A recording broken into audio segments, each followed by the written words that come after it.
They're still a little hazy. Cameras were left outside. Maybe it's just my screen.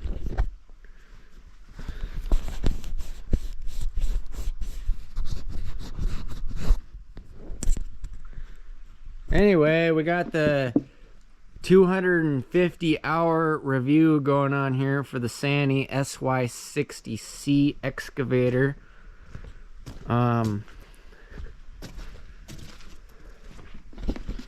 Let's get her started up and see if we can get an oil change on this thing. See, this is the worst thing about the Sany. It's when you lift it up and it's been raining or wet, the hood just drops all your water just right on the top of the engine. So, solution to that is we're building a shed. We put the thing under the shed so it don't get rained on all the time. So on our daily checklist here, we gotta drain the bottom of the fuel tank.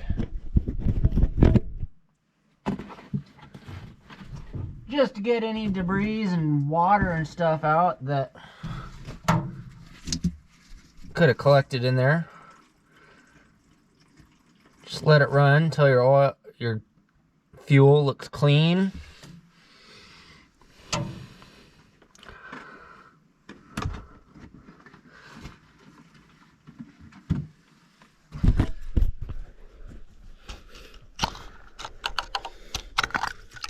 Don't forget to check your coolant.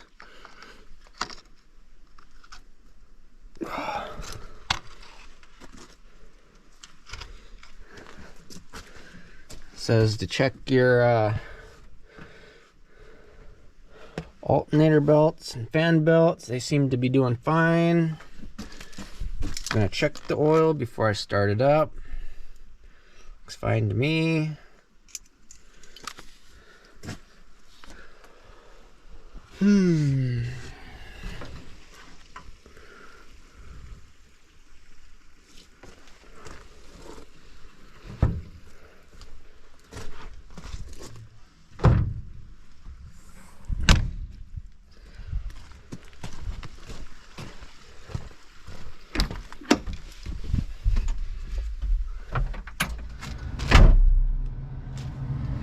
Like I said, you can see there's a daily maintenance information checklist. Before you start the machine up, check the oil, hydraulic oil level, coolant level, drain water sediment from fuel tank, check the engine fan belt and compressor belt, lubricate the work equipment, check the air filter, and then it says warm up will be needed before operating.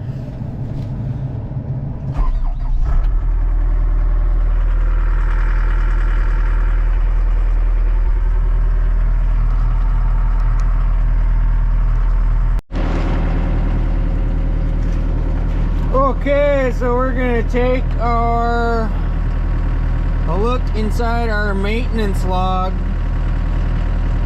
for our 250-hour checklist. It's kind of weird they don't have the SY60 on there, but anyway, we got little inspection codes that go with this stuff.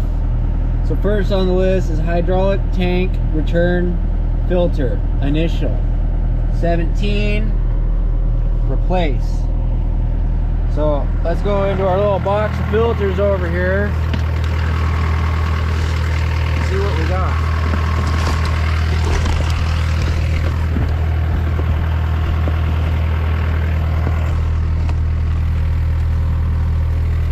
This says return filter. So it says we don't have to change this again until the 1,000-hour checklist. Okay, so I'm guessing this is how you get to the return filter for the hydraulic. Everything on this machine is metric, I think. I was able to get those top caps off The hydraulic tank cap with a 5/8, so I think it would have been a 16 millimeter or something. This one right here is a 10 millimeter. I should probably get some more tools because I don't have very much metric stuff laying around. Anyway, let's get this thing off and get this cap off. See what it looks like under there.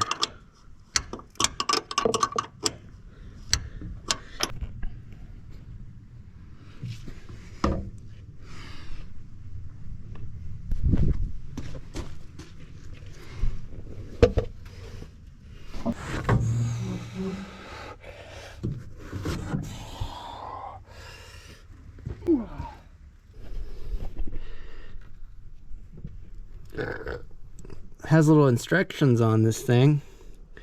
It says relieve tank pressure according to steps 1, 2, 3. 1, 2, 3. So it looks like we're supposed to spin this completely off and push it down to release pressure. But honestly, I don't have any of these fancy Allen keys right here, so I'm gonna go get some tools. Okay, so once again, 17 inspection code says replace the hydraulic tank return filter. Now,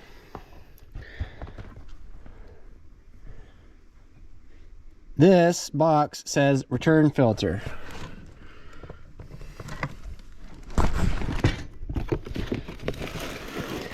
Take it out, it's got a big old spring on it.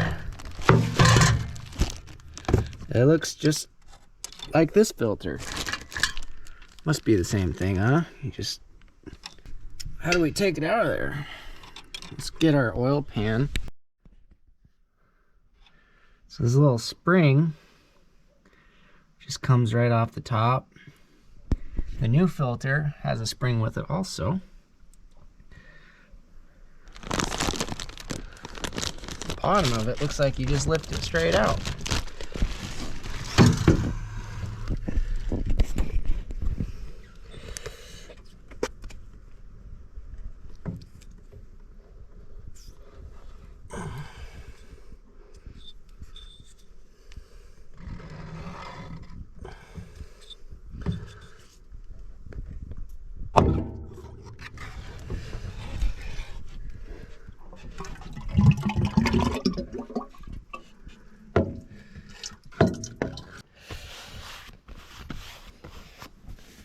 Okay, I kind of twisted it to get it out of there, but I think you don't have to. I think it just pulled right out of there.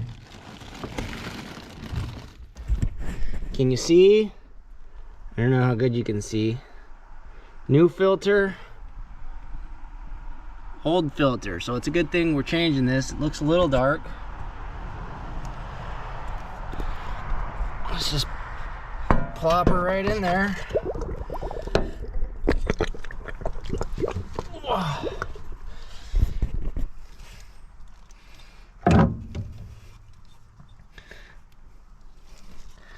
Give her a couple spins. Let's see, is there any threads on the bottom of that? I don't see threads. We got a couple spins to get her down seated into place nicely.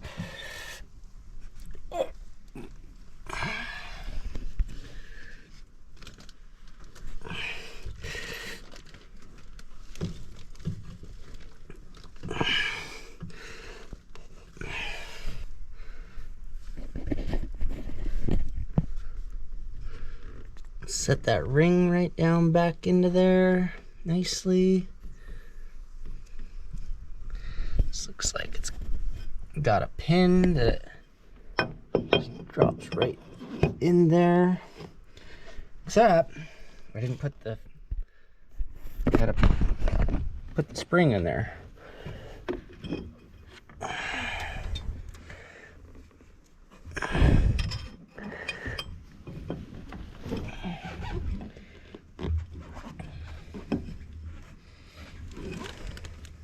Don't forget to put a little D-pack on your bolts so that they thread in nice and you can get them undone next time.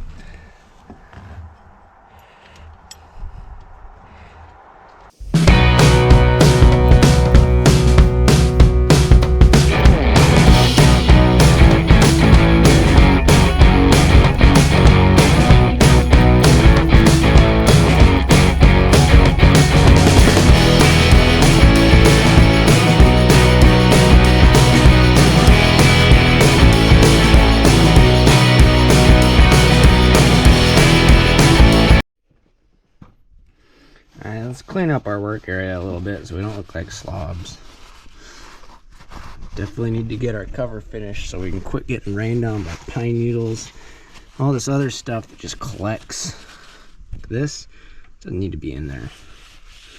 Let's get this thing under some cover.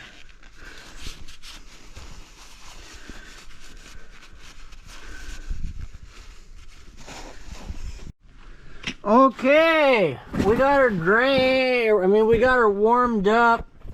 Let's drain the oil. The hell?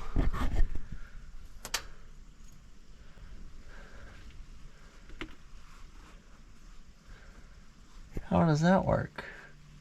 Okay, I figured out you gotta put this little tube on it. I didn't know what this tube was until I started taking oil out and realized there's a little spring in there. So you gotta have something push the spring up to change oil. Hopefully my oil's still warm enough to drain all the way. Let's see if I can get it on there. There we go.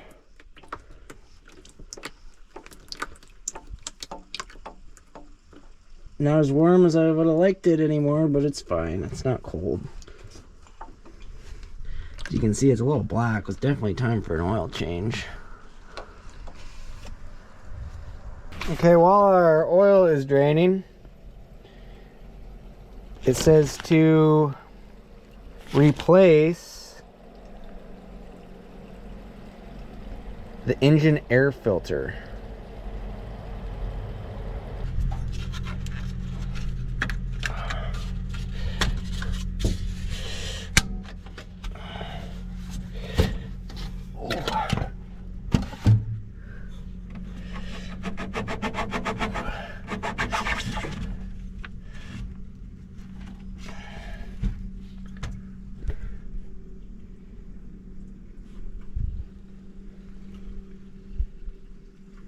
Outside one looks pretty good still. So this looks brand new still. Yeah, they only sent me the inside of the air filter, and the air filter looks brand new still. So I'm not changing the air filter.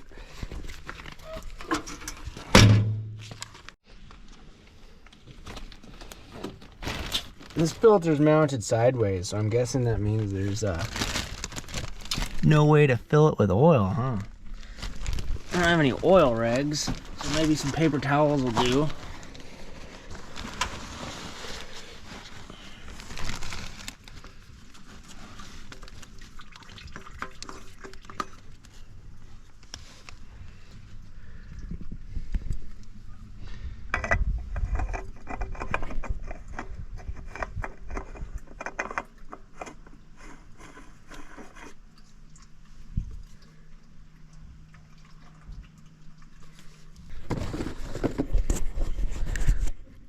One thing that pissed me off today is I needed a 16mm wrench, so I went and bought this 11-piece metric set. And look, they go 8, 9, 10, 11, 12, 13, 14, 15. They skip 16, 17, 18, and 19. Who the fuck does that? Who builds an 11-piece wrench set and just skips right over 16? It's wrong, craftsman. Grease and everything is on the checklist for today. This is how you grease an excavator. You don't use that hand pump stuff.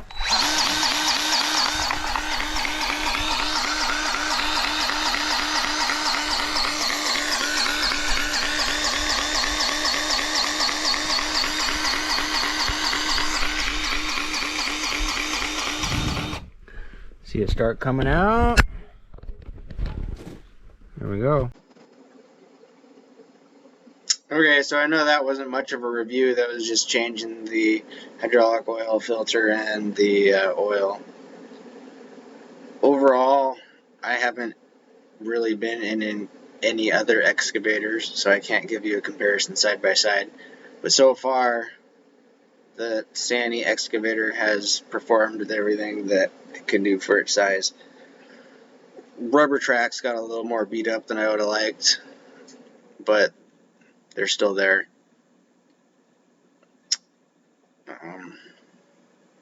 for the price. I got this machine for around $62,000, so compared to other excavators, it's still a good price. It's still running good at the 250 hour mark. Make sure you comment if you need to know more. Definitely hit that subscribe button, and maybe we'll see you at the 500 hour review.